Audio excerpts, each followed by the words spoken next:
Race day at Indianapolis. The culmination of 3 weeks of preparation, perseverance, and pageantry.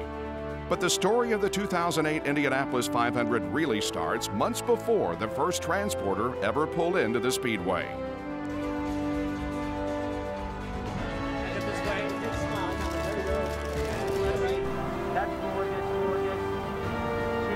We are going to unify the sport of open wheel racing in North America. With those words, 13 years of a 2-series sport ends, and the IndyCar Series enters a new era. New teams and drivers must catch on quickly to a new reality, but their presence is felt instantly. 19-year-old Graham Rahal will win the Honda Grand Prix of St. Pete. And the momentum keeps on building. Danica Patrick wins at Twin Ring Motegi. Next up, the greatest spectacle in racing.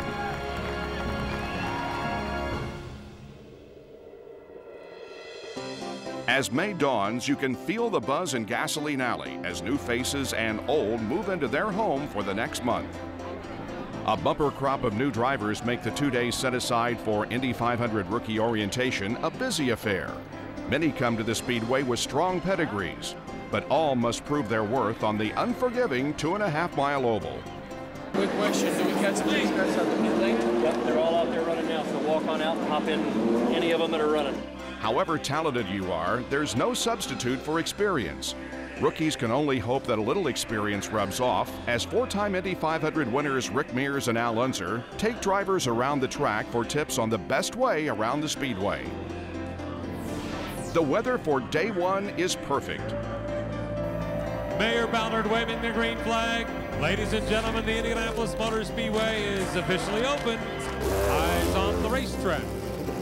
Will Power moving on to the race course. For the rookies, the next 2 days are about comfort. Their comfort level with the track and the IndyCar officials' comfort with them as drivers.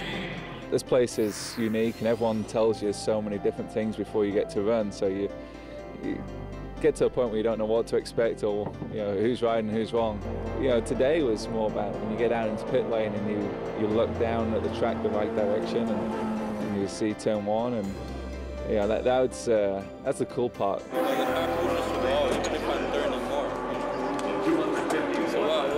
Where are we now? It's good to do this rookie orientation, so you have to take your time and build up to speed. So those exit walls come up pretty quick, especially with this place. It's pretty flat.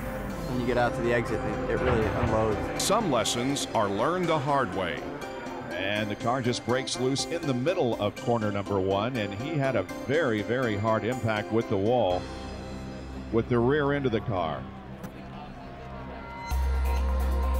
It's not just the rookie drivers who have to get up to speed at Indy. The new teams and engineers are hungry for data that the established teams already have. AGR boys got like engineers in the back seat. We don't have that much testing at all in ovals, and we have a lot to catch up to the top teams, which is the people we want to beat. I think going into turn 1's the toughest. that's the hardest corner to get flat, but it's incredible. The thing is that the weather might get bad later on in the week, so being rookies, we want to get as much mileage around here as possible. Run for the pole on Saturday. The qualifying gets underway at noon. What is known as the fastest day in motorsports. Tuesday morning dawns bright, and the Speedway is available to everyone. Weather forecasts for the rest of the week don't look good, so teams are eager to find speed early. The big dogs are ready to hunt.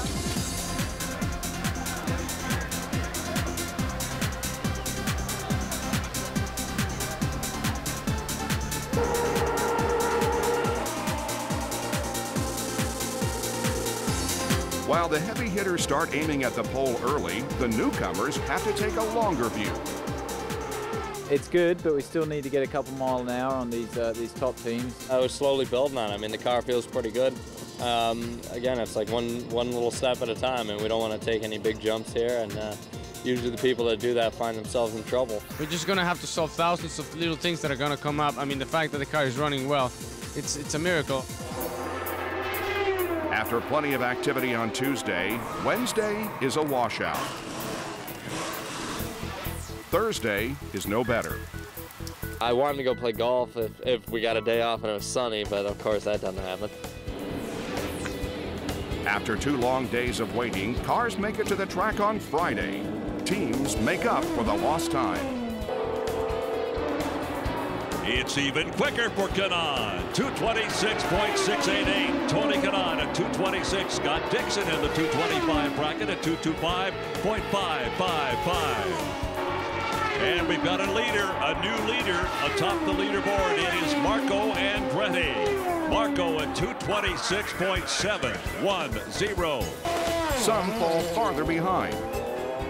Mario Dominguez made contact with the wall, and it definitely broke the left front suspension and damaged the nose cone. Yellow on the track, and another car into the wall. Alex Lloyd makes heavy contact with the safer barrier, tearing off the rear wing. The door shuts early on the final day of practice. Practice time has been limited, and fortune favors the top teams for pole day. Helio Castroneves knows what he wants for his birthday tomorrow. The #1 spot right there. Check it out. It's gonna be number 3 right there, hopefully.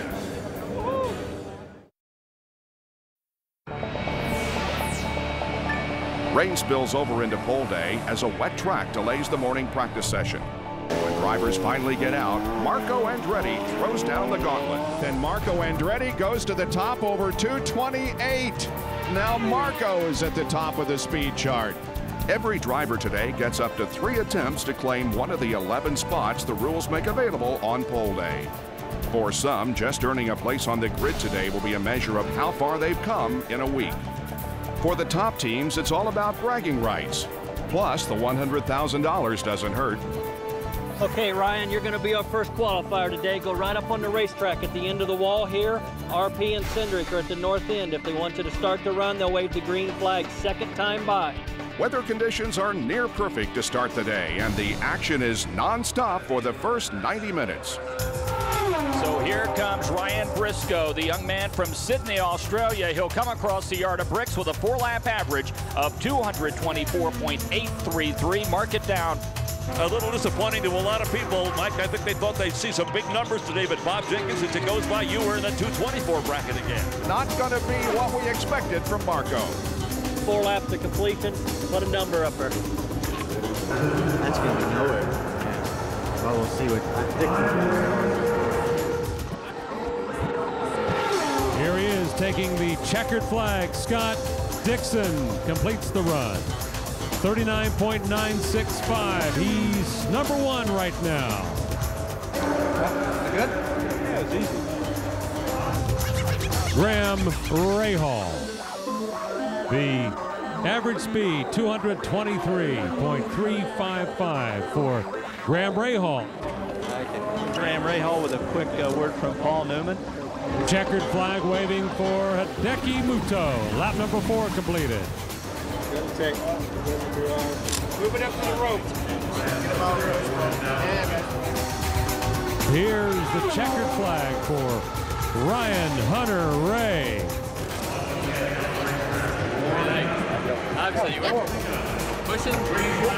Here comes the black and blue Motorola car. Danica Patrick at the wheel. Did she sustain enough speed? Yes, she did. And for now, Danica Patrick is the provisional pole sitter. We worked our tail off as much as we could this week, but things are going to change this afternoon, I promise that. So far, it's going to be a long day. Day 3, it was like sideways and then just kind of sliding through the middle. But forehead on this year, I looked at it horrible for the last 2 laps. They're listening to you, so don't say anything. Zippy. Yeah, I was about to say something. I know you were. You look up at that thing. Yeah, I saw him. Roger Penske plays the first surprise card. No kidding. Despite all the early activity, he pulls Helio Castroneves out of line. They said it was my birthday, you know, and all of a sudden I'm like, do whatever you want to do. I'm inside the car, and they're like, out. We're pulling out. I'm like, oh, what's going on here? I thought it was my birthday, but you know, TC is the guy that he knows what we need to do, and I'm just gonna trust him. See what Team Penske decides to do later in the day. Hang on, we got a spin. Spin. Wow. Did you see that? A.J. Foyt the Fourth just spun it and gathered it back up. A moment, you might say. Will Vitor Miro win for the first time ever in IndyCar Series competition at Indianapolis? A lot of people pulling for it. Our first bump has already taken place. It happened just a moment ago as Will Power bumps Mario Moraes from the field. Bruno Junqueira spins coming out of turn number 1, but he didn't hit anything. 2005 champion, Indy 500, Dan Weldon. He should be in good shape to take the provisional pole. 225.594, the fourth lap speed. Plenty to bump Danica Patrick to the P2 position.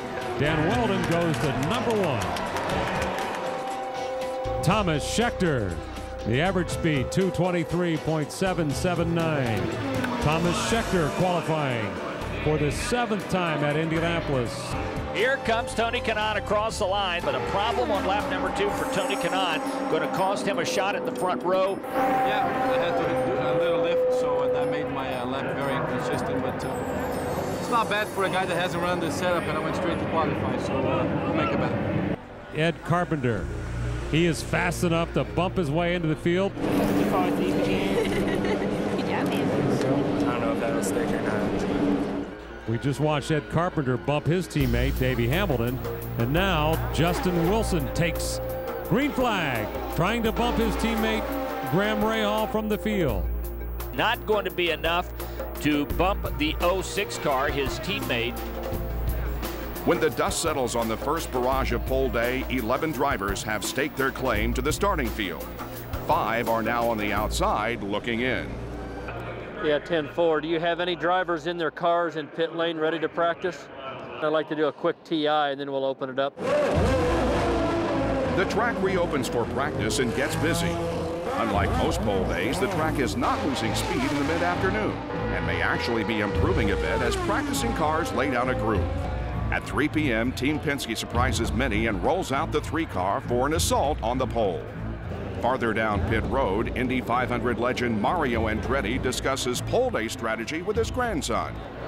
I think if I go out and I think to better, I'm going to just put in a better time, and then we'll wait. Delio Castroneves on the front straight, looking for the 3rd pole of his career at Indy. Not enough. A few minutes later, Ryan Briscoe makes the first withdrawal of the day and sets out to knock Dan Weldon off the top of the pylon. Okay, buddy. Timing and scoring's ready. Dash lights off. When the engine starts, we will withdraw the 6. Right now, Ryan Briscoe hoping this 4th lap will be enough to keep him on pole.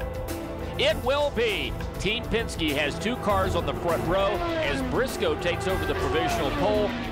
Yeah, as long as we keep going forward. Hey. Chip Ganassi wastes no time in rolling his own dice. Dixon is safely in the top 11, but the track has shown it has more to give. Do not hand it to me until the engine starts.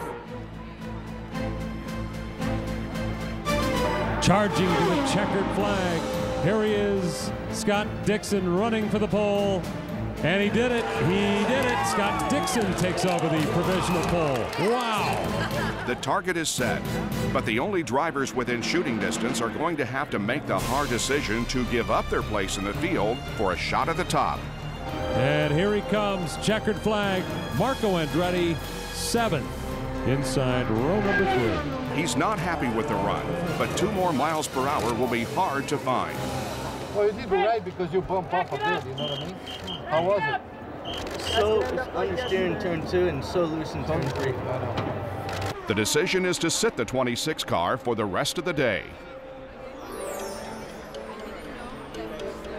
As the pole day clock ticks down to the final hour, the track has remained remarkably consistent.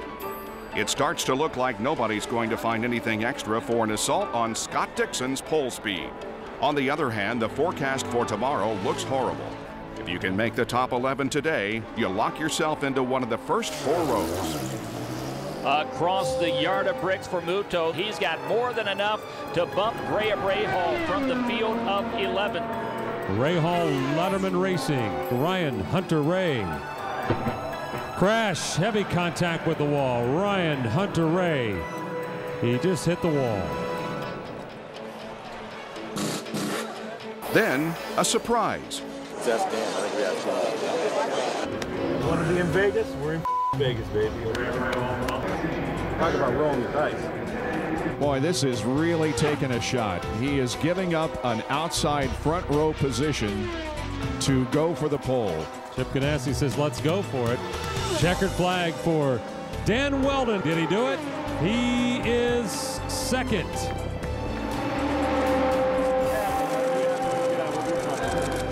Scott Dixon can rest easy now, and there are no challengers in line.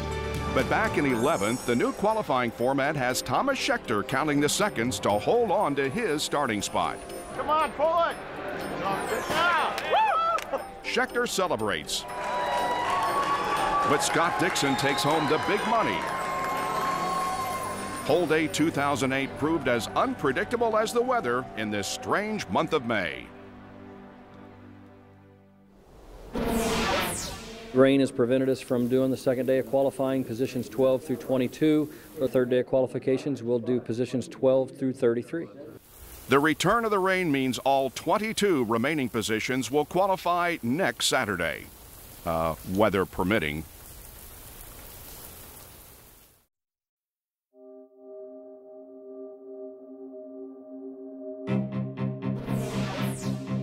Umbrellas seem to be the standard equipment for May 2008. The shortened practice time is putting the transition teams behind the 8 ball. They need data. With only a third of the field qualified, drivers looking to pick up rides find slim pickings. No team will reassign a car until their primary drivers are safely in the field. Teams only lose a few minutes to weather on Thursday. Friday is dry, but the wind is whipping around the speedway. Not what you want as your final day to find the speed to qualify for the Indianapolis 500. Yellow, we've got a crash, yellow. E.J. Viso just hit the wall, yellow. E.J. Viso, 33 in the wall. For second week teams, the pressure is intense. Buddy Lazier just warming up in the 91 car, shaking it down. Will Power has been the fastest non-qualified car for week 2. He's found the speed and the edge of the envelope. Yellow crash, Will Power in the wall. Turn 2, Will Power crashed. That shunt cost us a lot of time, and the last probably clear day we get to run full lap, so it's not good. The ever-changing track conditions are catching more than a few people off guard. Yellow, yellow, we have a car in the wall, and it is one of the Penske cars. Ryan Briscoe crashes in turn 2. Graham may have drifted a little high in white wall. Yes, he did. Graham Rahal, who had just turned his fastest lap of the day, white-walled the tires in the short chute. The checkered flag falls on a wild last day of practice. Ready or not, it's time to fill the field. Less than 24 hours after tearing up their cars, E.J. Viso and Will Power are first on the track for the short morning practice session. Their very presence is a testament to the dedication of the crews that spent long hours through the night putting both cars back together. With any luck, they'll make the starting field today. More teams are put to the test.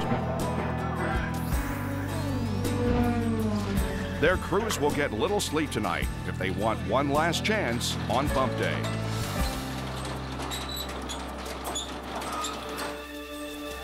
Qualification day 3 starts cool and cloudy. Conditions are sure to change through the day, making setups difficult. Regardless, with 22 spots available, it will be busy.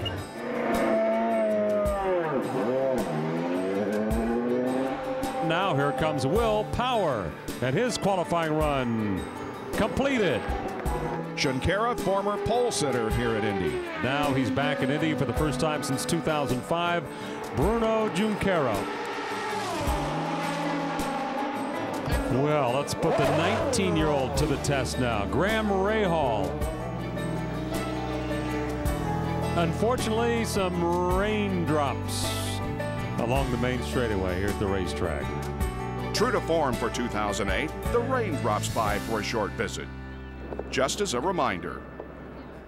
So the sprinkles have left us, and we're going to go back to action on the racetrack. Oriol Servia across the line, and he is in the 92nd Indianapolis 500-mile race.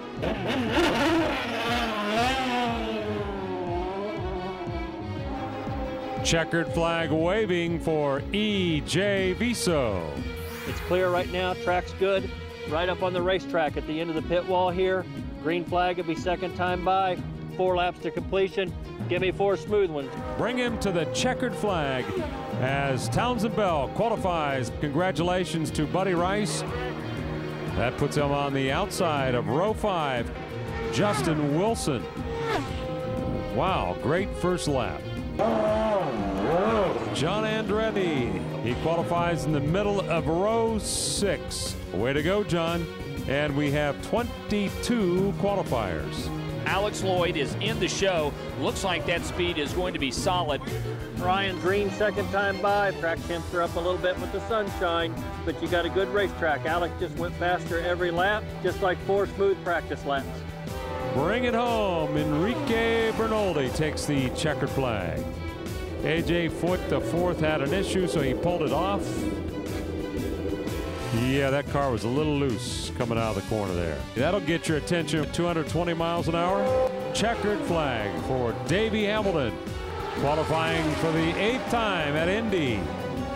Buddy Lazier is not going to be very happy knowing his competitive spirit with a 4-lap average of 217.939 miles an hour. Buddy Lazier is going to be the man on the bubble. Sarah Fisher in pursuit. Go get him, Sarah. Checkered flag displayed for Darren Manning. Is he going to be the fastest of the day? No! The 4th lap cost him not 1, but 2 positions. Jaime Camara is going back out on track for his 2nd attempt of the day. He waved off earlier. Checkered flag is out, and for now, Jaime is qualified. Jeff Simmons less than a quarter mile away from becoming the 32nd qualifier for the 92nd Indianapolis 500-mile race, and that moves Buddy Lazier 1 step closer to being the man on the bubble. When the dust settles a little over 2 hours later, only 1 spot remains to fill the field at Indy. Pit lane safety, timing, scoring put us back in the practice mode. And when everybody feels we got an opportunity, we'll open her up for practice. Practice is not uneventful. We have a yellow flag, and we have a crash in turn 2. It is Hideki Muto.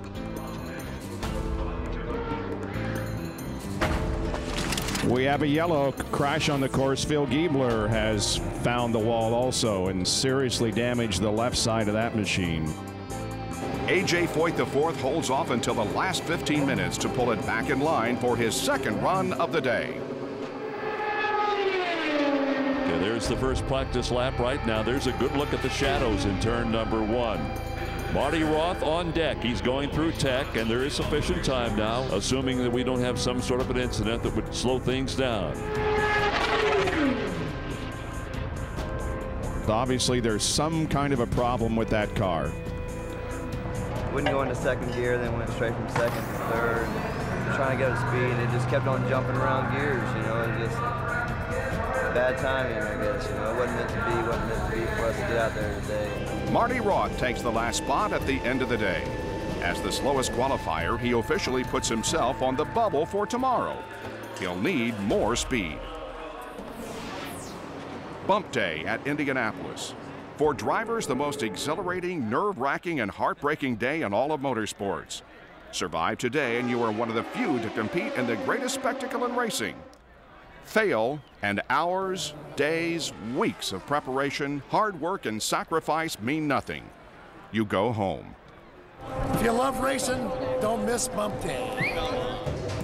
First out, A.J. Foyt, the 4th.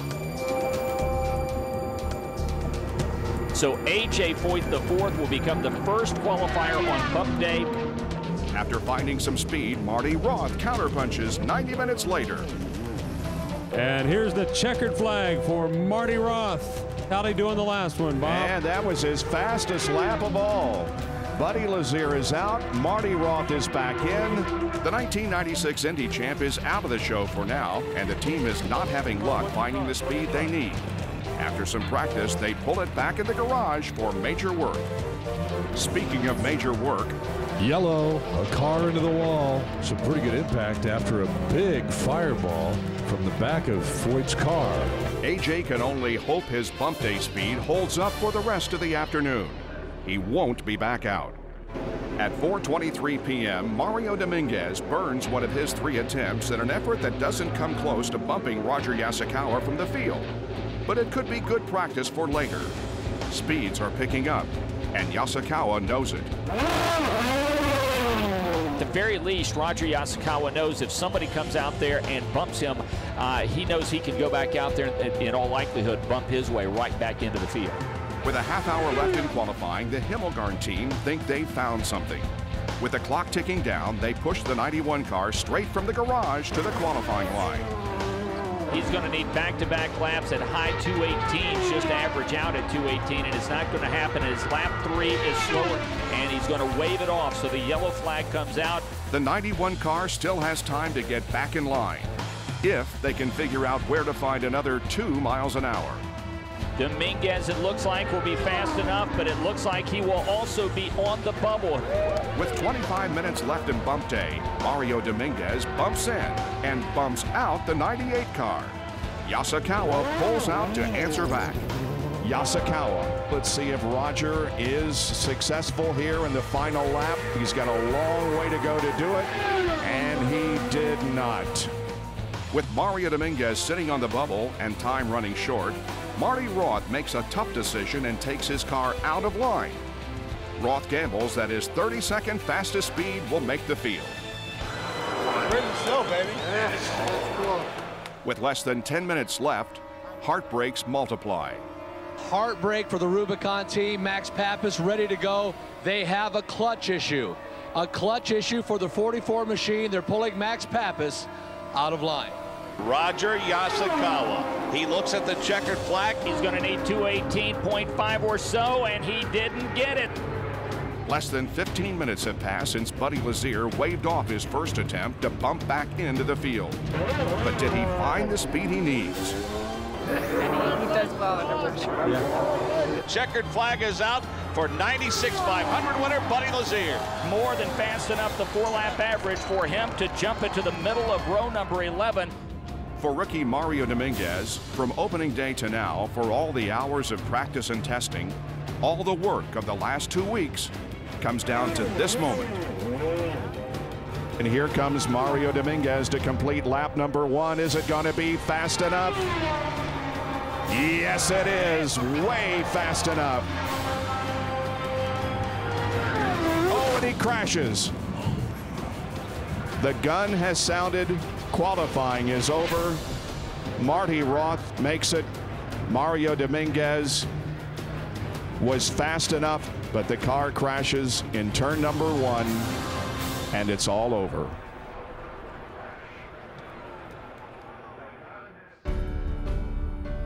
"33 drivers are now 1 week away from competing in the 92nd Indianapolis 500-mile race.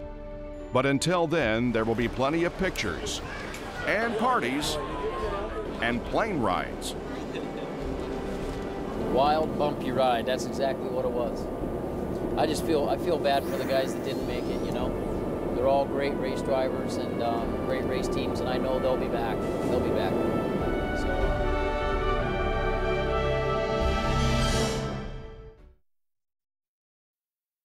Hello, hi, how are you? See, I do have a fan. You got a fan? I have one. Yes. Thanks for the $5 you gave it to her to scream my name. Pay it off? Yeah. We're gonna have to go now. Bye. The 500 drivers start the week in New York City. From there, they spread out across the country, meeting the media, sponsors, and fans. On Wednesday, the starting field gathers back at the Speedway for Community Day. And while things are a little slower on the track, there's plenty of action for everyone. street.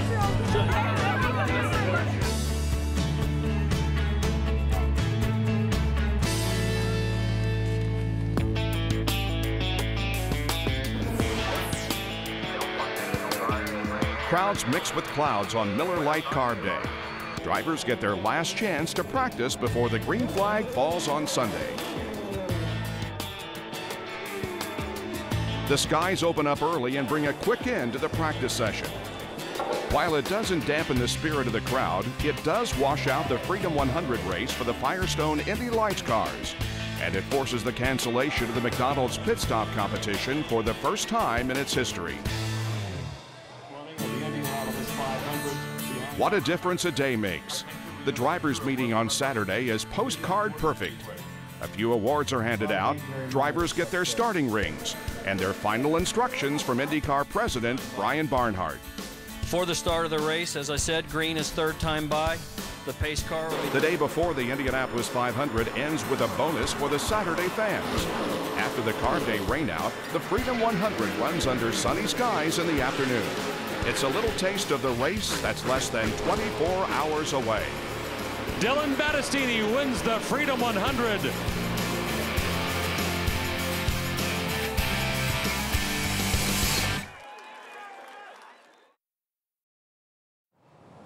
Race day at Indianapolis. For all the history and the drama and the spectacle, it must be experienced to be understood.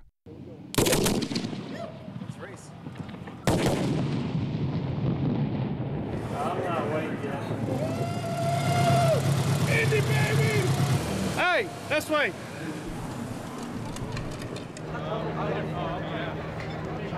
Progress!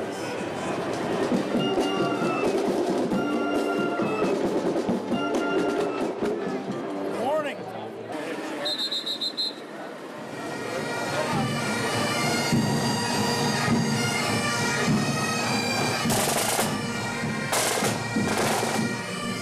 Got a walker!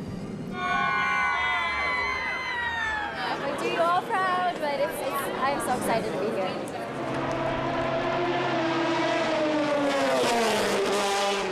I'm honored to be associated with this gentleman. Go get him, boys! Rock and roll icon, everyone's guitar hero, Slash. How you doing? Good. Good to see you. I'm fine, thank you. Good luck. From New Zealand, ladies and gentlemen, Scott Dixon. God bless America. And the home of the brave.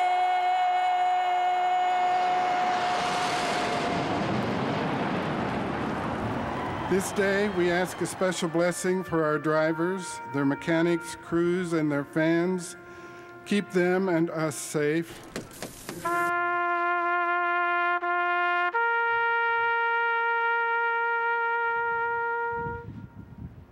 How I long for my Indiana home. Ladies and gentlemen, start your engines.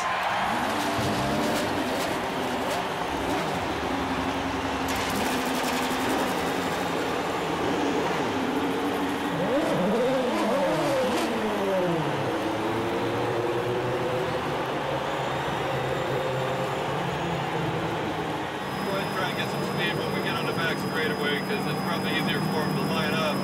Looks good, looks good. 110 pace car. Lights out on the pace car. Good job. Pace car is off the track. The green flag will fall. Green flag, sir. Green flag. Christy Yamaguchi waves the green and we are underway. Scott Dixon, his teammate Dan Weldon will duel into turn number one. Make who's going to lead it. Dixon's going to grab that position. Dixon runs first. Weldon runs second. Brian Briscoe runs third to turn two. Scott Dixon has the lead. Tony Kanaan picked up one position. He moves to fourth place, and it looks like that everybody's going to get through here okay. Down the back straightaway. Dixon still in command. Still outside. Still there. Still outside. Clear. They are lined up single file with Dixon followed by Weldon, then Briscoe, and Kanaan in fourth with Castro Nevis in fifth. Scott Dixon will be the leader of lap number 1. Dan Weldon runs second. Ryan Briscoe is third. Here comes Tony Kanaan in fourth in turn number 1. Tony Kanaan putting some pressure on, and look out because Castro Nevis is also right of that mix in the front 5. Weldon closing in on his teammate for Target Chip Ganassi Racing. He's within 3 car lengths. A lot of traffic here in turn number 2, but again, everybody through here cleanly. Figured those two would get together and try to hook up. Weldon not taking a peek just yet. Kanaan is in a Team 50 sandwich in the short chute in the north end. The Target Chip Ganassi machines have run away. It's about a 3-car length lead for Dixon, followed by Weldon. Another 5 car lengths back is Briscoe. Looking inside. He's there. Inside. You're clear. You got a pass for the lead, heading to 2. And Weldon takes the lead from his teammate and begins to pull away. Weldon puts 6, 8, 9, 10 car lengths between himself and Scott Dixon. Now Weldon, the second leader of the race. Dixon and Weldon are no surprise at the point, but an early charger is making waves. Thomas Scheckter started this race 11th. He is already up to 5th place. So, boy, Thomas Scheckter like he was shot out of a cannon. It looks like right now Thomas Scheckter is going to move to 4th. Well, he's been all over the rear wing of Castro Nevis, and he finally got by him. Mike King, he's got about a 10-car length lead as he goes into the second corner. Scheckter does take over 4th position, and now he sets his eyes on Tony Kanaan, who's just ahead as Weldon leads the race. And we have a yellow on the race course. Weldon checks up on lap 8 after Bruno Junqueira drops a mirror on the front stretch. While most of the field comes in, Junqueira stays out just long enough to get credited with leading a lap of the Indianapolis 500. But that glory will be short-lived. It's going to cost valuable time to attach a new mirror. The only 2 drivers that did not stop during the yellow flag, Buddy Rice and Justin Wilson. They run 1-2. Dan Weldon, the 2005 winner, is currently 3rd. Scott Dixon, our pole sitter, is 4th. Tony Kanaan is 5th. Green flag is back out. Buddy Rice is watching the guys dice behind him as the Target guys go to work in turn number 1. And man, do they go to work. That's the 10 car of Dan Weldon. Weldon moves right up on the tail of Wilson in 2. It is Buddy Rice leading, Justin Wilson running second. Dan Weldon right on his tail. Everybody looks clean through here, but a lot of traffic, a lot of side-by-side racing down the backstretch. Kanaan looked to move up on the restart, but the door got shut by Target Chip Ganassi Racing going side by side. It doesn't take long for Weldon to reassert his authority over the field. And we've got Dan Weldon. He's going to make the move on Buddy Rice, making turn number 1. Puts those left side wheels right down just on that white line. Weldon now off to the races in front of Bob Jenkins.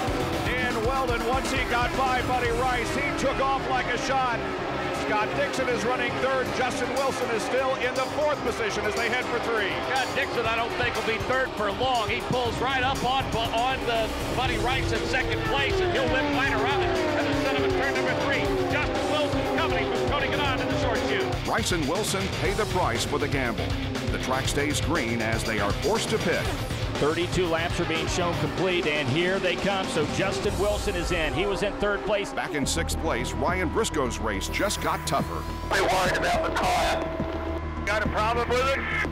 Danica going after the number 6 car of Ryan Briscoe, Jerry Baker, as she jumps up to 7th place. Indeed she does, and now Briscoe is really under fire from Carpenter in turn number 2. And Ed Carpenter takes that position from Ryan Briscoe. In this time. But a problem it looks like for Ryan Briscoe. 4 cars to 2. 1/2 turn out of front. 1/2 out. Something wrong with that tire. If only he could have held out for one more lap.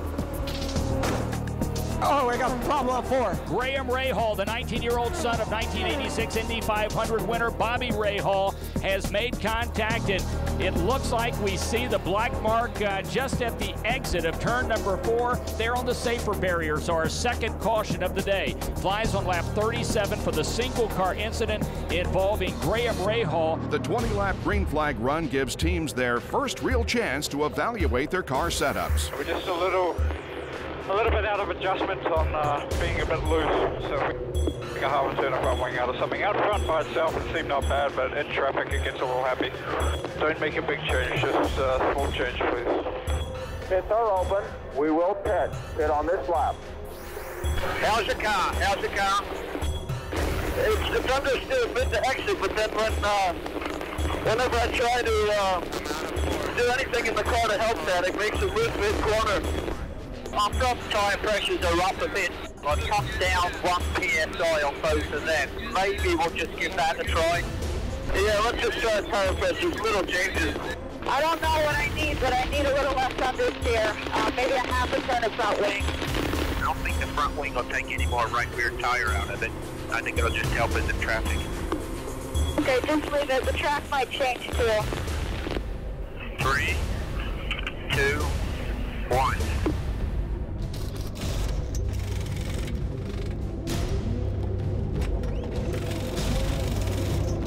Hold on. Back up.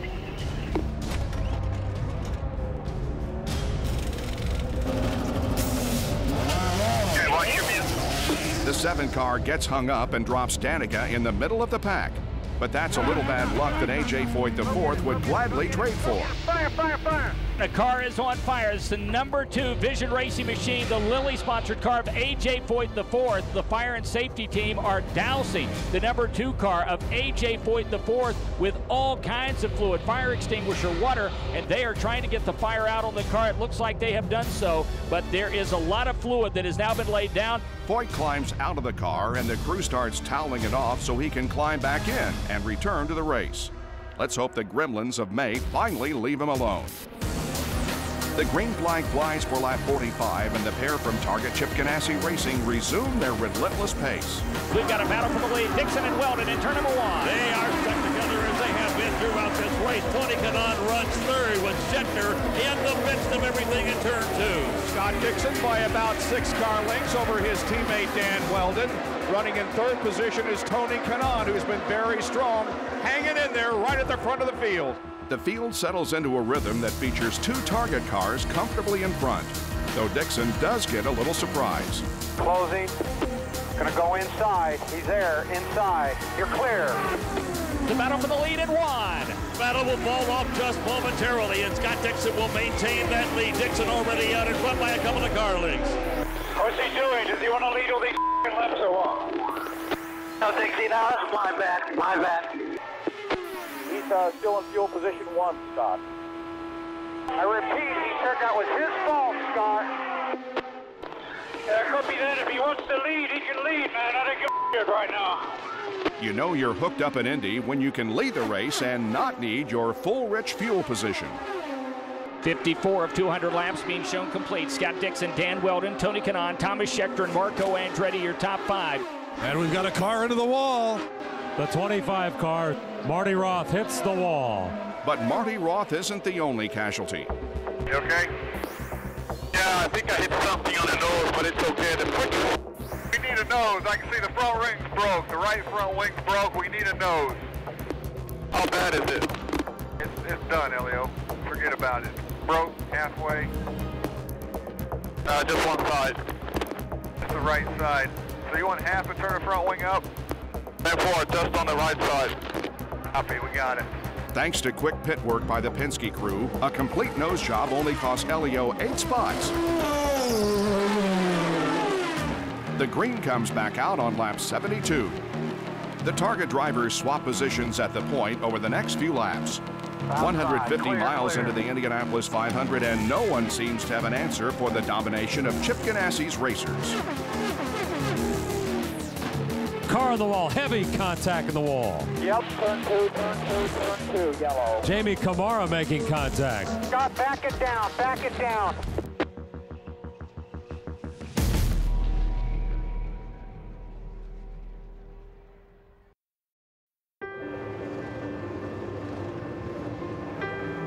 Kamara's crash is of keen interest to Tony Kanaan, who's been a mentor for the young Brazilian driver. I'm sure he's okay. He already took the steering wheel off. He's moving around. He's out. But it's quickly back to business as Kanaan considers his options for the next round of pit stops. I have a little bit of too much under here, but I'm afraid to put that front wing back in, you know? Yeah, copy that. I mean, I can go back on my boots here. I haven't done anything, so I'm just playing with these guys right now. Brazilian bravado, or does Kanaan have something for the dynamic red duo? Back in 11th, the struggling Danica Patrick is in no mood to play. They're just not quick. I don't know what to say, man. Trim, they're just going to deal with it. I say every time they just trim again. What can we do? The balance didn't change. No, I don't think we want to do that yet. I understand what you're saying, but I think we got to get it so we can run a little bit more throttle through the corners first. Pick it up if you can. Pick it up.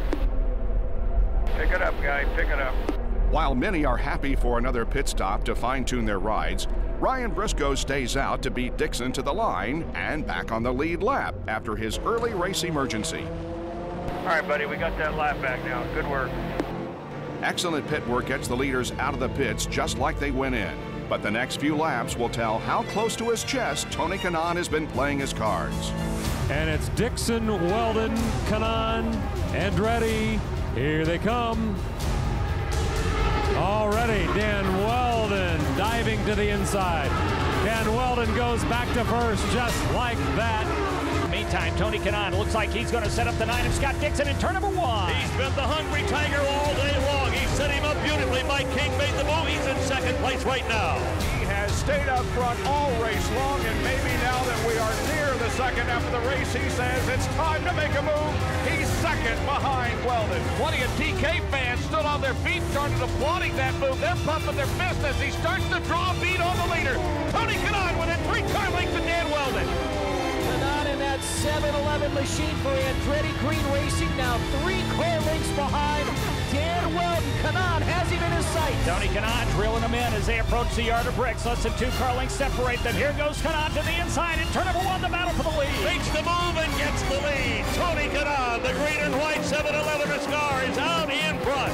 And he too is moving away from the rest of the field. Tony Kanaan separates himself by 9 and 10 car lengths as he is now the leader of the race. You swear it's the final lap the way the fans are reacting. On their feet, waving their hats for Tony Kanaan. A 10 car length advantage to the exit of 3. The halfway point of the race seems to awaken the sleeping giant. The AGR team is on the move. It's still about a 10 car length advantage for Kanaan, and now Dixon is on the tail of Dan Weldon. Might he get second? Well, it looks like Scott Dixon going to set up his teammate. They're going to go side by side in one, Bake. And Dixon will make that move. That's when we've seen those 2 guys exchange places all afternoon long. Scott Dixon and Jason Tony Kanaan. Well, those 2 can battle all they want. Meanwhile, Tony Kanaan continues to stretch it out again. Marco Andretti is the man who may be on the move here. He closes in on the 3rd place car. Marco and Scheckter both started to close in after that exchange of positions by target. Schechter's really all over Marco. Marco about 3 spots behind Dan Weldon. And with all of that play behind Tony Kanaan, about a 20 car length advantage, Mike King, for Kanaan. +1, he's closing up, He's looking inside. Clear behind. Side by side, they'll go into setup at turn 3. Marco Andretti will grab the spot from Dan Weldon. So Marco moves to 3rd in the north end. Marco Andretti now with the sights set on the target machine in front of him, Scott Dixon, but Kanaan's well out in front. Halfway home. Halfway this time, halfway. Halfway through the race, halfway. That was halfway, Scott, halfway. Danica can only watch as her teammates drive away in the distance. I don't have any speed. Help it, guys. Copy that. We'll keep on working with it. We're thinking here. Up closer to the front, Dan Weldon starts feeling his own handling going away. +1. Right there with you. Closing up. Looking inside, clear behind. +5 is popping up, +5. Still my rear is just not good. 10-4. Marco continues to track down Scott Dixon on lap 105 with Tony Kanaan comfortably at the point. How many times have we seen him run up front each and every year? He's had the lead, has not been able to bring it home for a win. Come up on a big square right in front of you. You're all right. Race leader about to get into some lap traffic. Big group right there. Fisher slowing up right in front of Tony. Kanaan checks up in traffic, slowing just a tick. But at Indy, 1 tick is all it takes. And look at Scott Dixon and Tony Kanaan, and Marco Andretti gets around Kanaan. No, and we've got a big problem at the north end of the racetrack. Let's go to Mark James. Tony Kanaan lost it, got up high in the marbles, kind of glanced off the wall, then collected Sarah Fisher in the north end. 2 cars involved, Sarah Fisher and Tony Kanaan in the north end, turn 3 at the 92nd Indianapolis 500. It's us, George. I see it on TV, all right? I mean, why did it do that, man? So stupid. In the blink of an eye, 2 of Indy's favorite drivers find themselves on the sidelines. Luckily, both are safe. Outside, clear. Dan Weldon needed a little luck when his car started to fail him. Fast pit work gets Weldon back out in front of Thomas Schechter. Jeff Simmons prolongs the yellow with an unfortunate trip to the wall while warming up his tires. And everybody's ready to race when the green flag flies for lap 117. The great restart here for Scott Dixon out in front. Marco Andretti. Here comes the Lusso Dragon car, and here comes Weldon to the inside of Andretti. They tried to go too wide for just a moment. Schechter back out of the saddle, and Scott Dixon's got a big lead in turn 2. A big line of cars behind Scott Dixon, but he is pulling away. Let's watch Weldon. Remember, he was losing positions before this most recent caution at his pit stop. That fluorescent green machine, piloted by Ed Carpenter, is making all kinds of noise. Cars going 3 and 4 wide down the back straightaway. Danica Patrick, Oreo Servia grabbing spots in turn 3. It is a huge lead for Dixon. He's off of 4, about a 20-car length lead over Marco Andretti. Andretti picks up the gauntlet for the AGR team and slowly starts reeling in leader Scott Dixon. Further back, teammate Danica Patrick is struggling just to stay in the game. Elio Castaneves. Haven't heard that name in a while, have we? He's running with Danica Patrick. Here's Elio.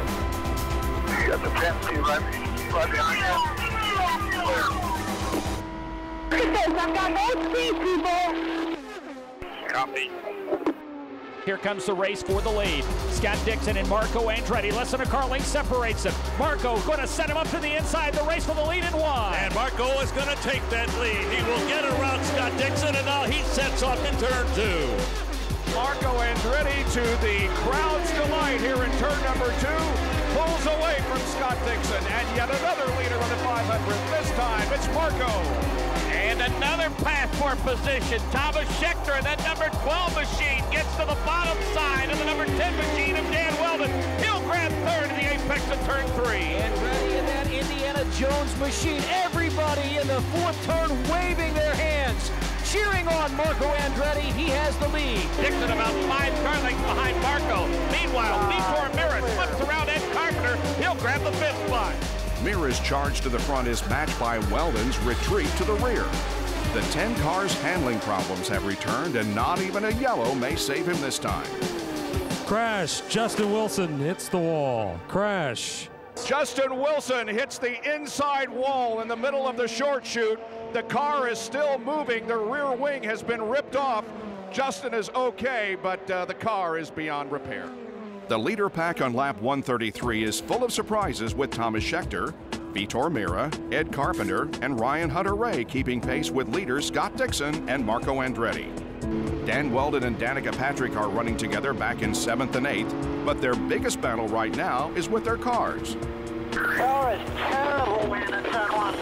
Terrible and terrible over the right into turn 2. The rear, you gotta do something big. These changes are not doing it. Get worse. 10-4. Gotta do something big. It's bad. Guys, I think we need to trim. I can't pass. I can't pull up in a cone. Nothing. I can't do anything. I think we need to put the downforce back in the car. Marco hasn't trimmed and he's able to run 219s by himself. I did not do this in the last trip. Now, you've done this for a lot longer than I have, so, make the call, but I am slow. I am slow. We are going to put the wing back in. I think we got to, because we couldn't even get around Dan running 211. I think it's the right thing to do. Okay. Up front, the race is off pit road. 3, 2, bring her in. On the box. Good job.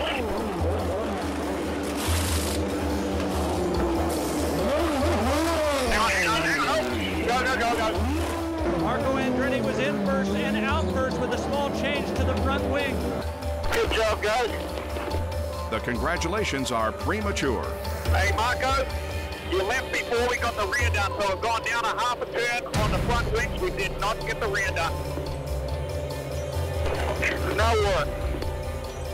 Okay, Marco, we'd have taken a little CFP out. I don't think this will be a big issue for you, all right? Yeah, I hope not. Copy. Scott Dixon hopes otherwise. The big loser on the last set of pit stops is Ed Carpenter. After overshooting his pit on the way in, the car stalls. He goes from 5th to 23rd. And here comes the restart as we complete 139 laps. Mario Marias restarting as the leader in the 92nd Indianapolis 500-mile race as the green flag is out. Marias did not stop this time by. He's out in front, but here comes Marco Andretti. Andretti will bring Dixon with him. They'll go to the inside. Jerry Baker heading to 1. They're 3 wide. Well, they are 3 wide, but now they'll settle down to 2, and Scott Dixon's going to regain the lead. Andretti will run second. Marias runs third into the second corner. Marias can't get out of the way fast enough as the leaders try to get by. Luckily, he keeps it together and the green flag stays out. After a few laps, the field settles down except for 2 drivers going in opposite directions. Big call, Kyle, big call. Clear, clear. Leaders running low 19. Leaders running low 19s like you. Clear behind Manning. Got power closing up on you. 2 back and coming, 2 back and coming. I'm just still suffering with the rear on entry. It's terrible. It feels like the right damper is broken. The rear, it's that bad. We are watching a great battle up front with 151 of 200 laps complete. Scott Dixon leads Marco Andretti by 67/100ths of a second. Thomas Scheckter runs third. Vitor Mira is fourth. Elio Castroneves is fifth. And we've got a problem in the front straight. It is the car of Alex Lloyd. Alex Lloyd in the We Fit car. It looked like was coming off of turn number 4, made contact with the outside wall, pirouetted, and then the car slid onto pit lane where it hit the inside pit wall and has come to a stop right smack dab in the middle of pit lane.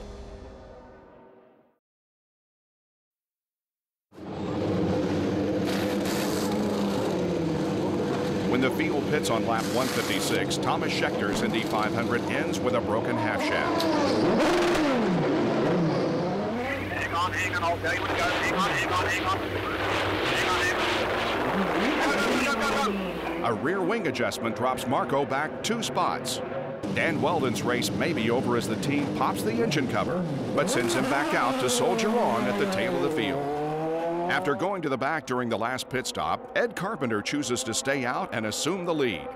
He's over halfway through his fuel run, but the team rolls the dice that another yellow will come out in time. The green flies for lap 159. Ed Carpenter taking over the lead. He did not stop. Last time he was in was 23 laps earlier. Almost 70 starts in his IndyCar Series career. The first laps he's ever led at the Indianapolis Motor Speedway. Accelerate through the short chute, and now it's Dixon. He'll go to the inside by King and make the pass. So here comes Dixon. He and Carpenter are side by side, and Vitor Mira will come with them to make it 3 wide. Mira to the outside make what a do. I have no idea how he got through there, but Vitor Mira is the leader, and there goes Castroneves.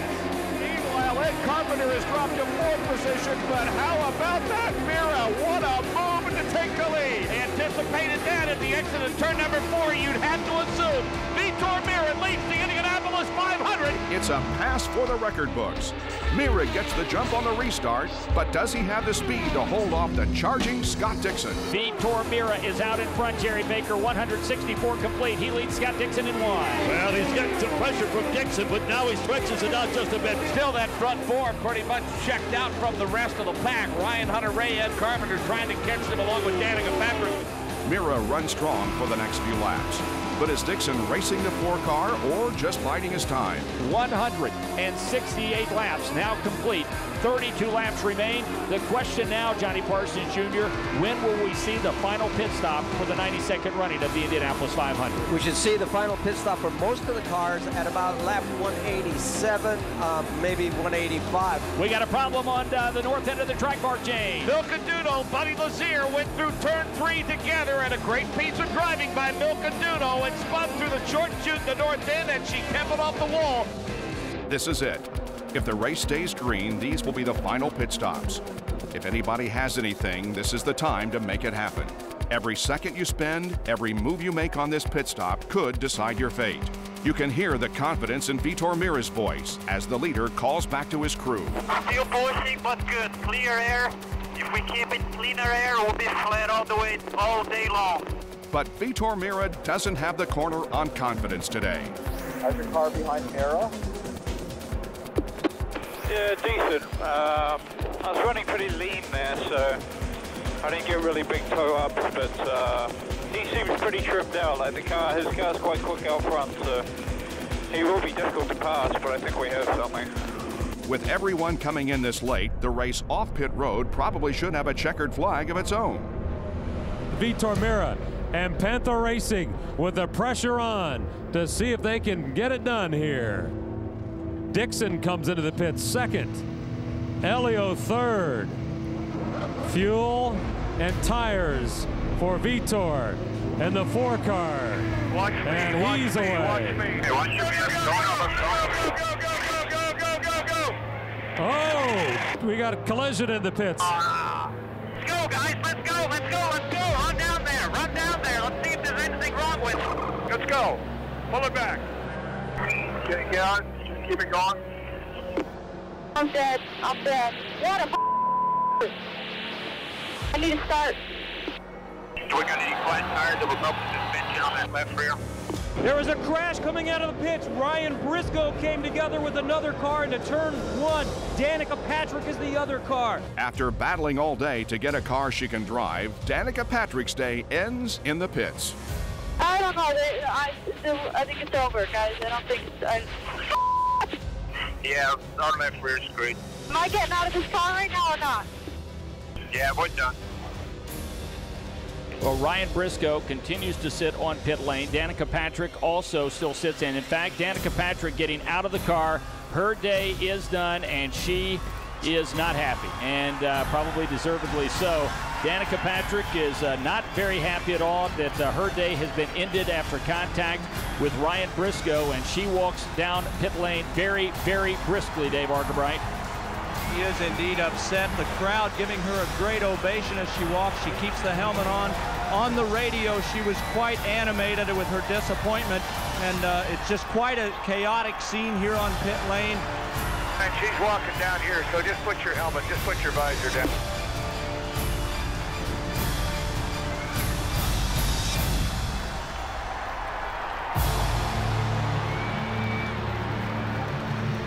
Nearly lost in a moment that will get replayed over and over in the weeks to come, Scott Dixon wins the race off pit road. Now, be ready. Mira loses the clean air he wanted.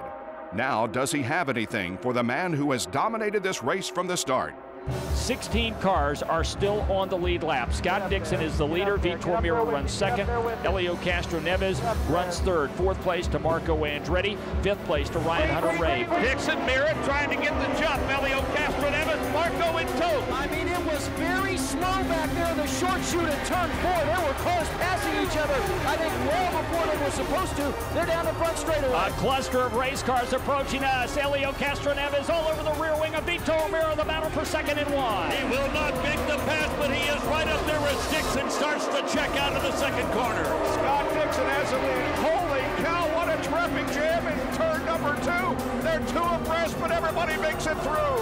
Now everybody goes single file. Then cars forced all the way down to the grass, back in the pack. These are cars not even on the lead lap diving for position. Meanwhile, the leaders of the north end. In the north short chute, they exit now. Down on the white line with the left rubber is Dixon. He's got about a 10-car length lead over Mira. Then Castro Neves right on his rear wing. A wild and woolly restart here as we now look at the final 23 laps of racing with Scott Dixon out in front. Vitor Mira runs second. Elio Castro Neves is third.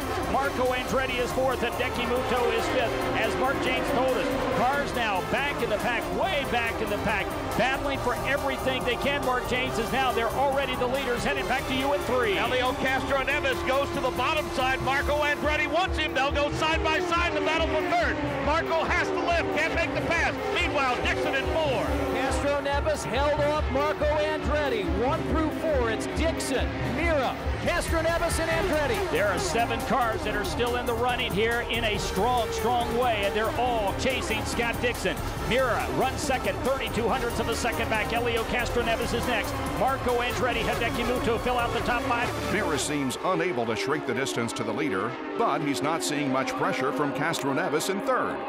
Elio, on the other hand, has a young Andretti all over his back wing. 189er complete. Marco and Elio continue to slug it out. Andretti takes a peek to the bottom side and makes the pass in turn 3. Marco Andretti grabs the 3rd spot in the Indy 500. And now Marco Andretti is staring down Vitor Mira. That's who he has in his sights. It's Dixon, Mira, Andretti, 1, 2, 3. And now the battle for 4th place is going to heat up as here comes Ed Carpenter. He'll move to the outside of the 3-car Elio in turn number 1. And he has to back off, Mike. He could not make it stick out there, but he's putting pressure all over Elio Castroneves. And the laps continue to wind down. Here comes Marco Andretti, the Indiana Jones car, closing down the differential between 2nd and 3rd place. Jerry Baker in turn number 1. He took a peek to the inside. Mike changed his mind, cannot do it. Pulls back about 4 car lengths behind Mira in the 2nd corner. Mira holds off the challenge for now. There's about 4 car lengths as they go off the corner. Again, slow traffic is ahead of our leader, Dixon. Is Marco going to be able to get second? All that slower traffic to the bottom side. Fans on their feet as Marco starts to reel in Vitor Mira. But he still has the advantage by about 5 car lengths over Marco Andretti. And Scott Dixon still with a big 1st place lead. Yeah, and the battle for 4th continues, but Scott Dixon out in front with less than 6 laps remaining. Clear by 5, keep it up. You got anything left? Now's the time. 5 to go, 5 laps to go. Go get that 9. Vitor Mira has definitely made up some ground on Scott Dixon with 4 laps remaining. The difference is 4/10 of a second in turn number 1. Pedal to the metal, that's all you got. Don't even think about slowing down. His chase is on. Mira trying to catch him in 2. Yes, Vitor Mira has definitely separated himself from the 3rd place car of Marco Andretti. Does he have enough time to catch the leader? Good Pangler be loading up the stone to slew the giant that is Target Chip Ganassi Racing. Vitor Mira trying to pull up on him in the exit of turn 3. The red and white car of Scott Dixon, Target Racing. Vitor Mira has never won a race. Could he do it today here at Indy? Target Chip Ganassi Racing out in front. Panther Racing runs 2nd. AGR is 3rd. Hinski is 4th. Vision is 5th. They head to 1. They're equidistant apart. Nobody is making any kind of a strong move on Scott Dixon. Not right now, anyway. It looks to me like Scott has pulled away a little bit from the 2nd place Vitor Mira. Laps winding down. Less than 3 to go in the 500. Vitor Mira has given it everything he has, but Dixon still has to pick through traffic to get to the checkered. You're clear. Bring it home now. Bring it home. The white flag is out for the New Zealander, the pole sitter, out in front at the 92nd 500 for the final lap, Jerry Baker. You start first, you finish first. It could not get any better. He's in the 2nd corner right now. He dispenses of the slower car of Buddy Lazier once again, a very comfortable lead. Mira may be in the clutches of Marco Andretti. Dixon looking for his 12th career win and his biggest. You're all clear behind. As intense a competitor that has ever climbed in the cockpit at the Indianapolis Motor Speedway. Fans on their feet saluting Scott Dixon. Take your time and wait to those people, Scott. Great job. They call him the Iceman, but today at the Indianapolis Motor Speedway, he is red hot, and he is the winner of the 92nd Indianapolis 500-mile race. Good job, boys. Good job. Congratulations, Scott. Great job. Way to go, Brownie. Good job, guys. Good job. Good job. Scott Dixon's domination of the greatest spectacle in racing is complete. But while there are plenty of storylines and post-race emotions running up and down pit lane, you've got to wonder how a trip to Victory Circle will affect the level-headed driver they call the Iceman. And I just couldn't believe it. It was, you know, you just thought something was going to go wrong. Come here, Emma.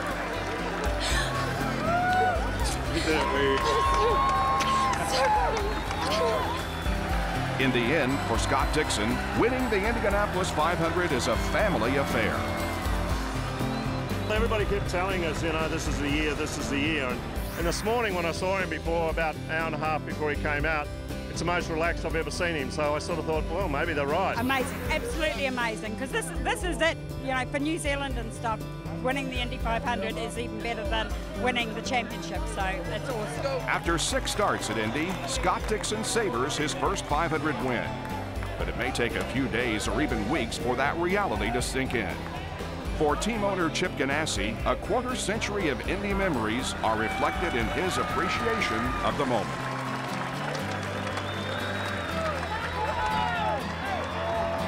You remember what it's all about, and we've just had so many frustrations here as well that you forget what it really means to ride around in that pace car afterward and have all these people yelling and screaming at you and you know, waving at you and cheering you on.